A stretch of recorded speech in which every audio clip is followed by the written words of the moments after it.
በምንጃር ሸንኮራ ርብራብ እንጨት ተደርምሶ የሞትና የአካል ጉዳት ደርሷል። በአማራ ክልል ሰሜን ሸዋ ዞን ምንጃር ሸንኮራ ወረዳ አረርቲ ማርያም የተረበረበ እንጨት ተደርምሶ እስካሁን በውል ያልታወቁ ሰዎች ሕይወታቸው ማለፉን የወረዳው ኮሙኒኬሽን ገልጿል። ቤተክርስቲያኗ ዓመታዊውን የቅድስት ድንግል ማርያም የንግስ በዓል አስመልክቶ ከምታካሂደው የንግስ ክብረ በዓል ጎን ለጎን እየተሰራ ያለው የቤተክርስቲያኗ ግንባታ እየተጎበኘ ባለበት ሰዓት ነው ባለፈበት ሰዓት ለፊኒሺንግ የተረበረበው እንጨት የመደርመስ አደጋ አጋጥሞታል። በዚህም በሰዎች ላይ የሞትና የአደጋ ጉዳት መድረሱን የወረዳው ኮሙኒኬሽን ቢሮ ኃላፊ አቶ ኑርላህም ከድር አስታውቀዋል። በጉዳቱ እስካሁን ቁጥራቸው በውል ያልታወቁ በርከት ያሉ ሰዎች ሕይወታቸው እንዳለፈ ነው የገለጹት። ርብራቡ የተጫናቸውን ተጎጂዎች የማውጣት ስራው ተጠናክሮ መቀጠሉን የተነገረው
ሰው ሊዘሙት ሄዶ ይሞታል፣ ሊሰርቅ ሄዶ ይሞታል።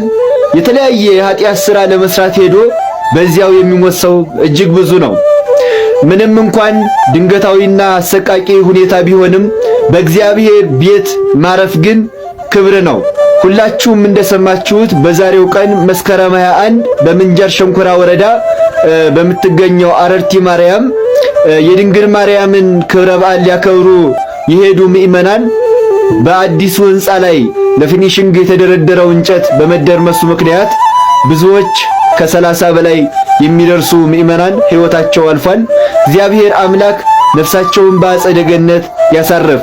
እናታችን ድንግል ማርያም በምልጃዋ ከልጇ ከወዳጇ ተማልዳ ነፍሳቸው በገነት እንድታርፍ የልጇ የኢየሱስ ክርስቶስ መልካም ፈቃድ ይሁን። ሁላችሁም ኮሜንት ላይ ግቡና ነፍሳችሁን በገነት ያሳርፈው እያላችሁ ሁላችሁም ጻፉ። አምላካችን ነፍሳቸውን በአጸደ ገነት ያኑርልን። ነፍስ ይማር።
እስካሁን በሆስፒታሉ የተረጋገጠው የ22 ሰዎች ህይወት ማለፉ ነው የአረርቲ ከተማ ሰላምና ጸጥታ መምሪያ እንዳስታወቀው። በአረርቲ ከተማ አስተዳደር አረርቲ ማርያም ቤተክርስቲያን ዓመታዊ የቅድስት ድንግል ማርያም ክብረ በዓል ላይ እየተሰራ ያለውን ቤተክርስቲያን እየጎበኙ ባሉ ሰዓት ለፊኒሺንግ ስራ የተረበረበው እንጨት ተደርምሶ ነው በርካታ ምዕመናት ላይ የሞትና የአካል ጉዳት የደረሰው።